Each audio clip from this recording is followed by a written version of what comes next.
so this topic of seeing through your trauma goggles or your true self. This is really difficult because oftentimes this is what happens when we're triggered, and then we forget that me in my trigger is not me all the other time.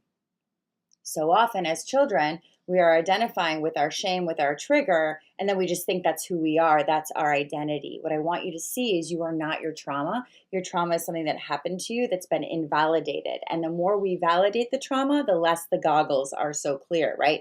We start seeing through the truth rather than these trauma goggles all the time.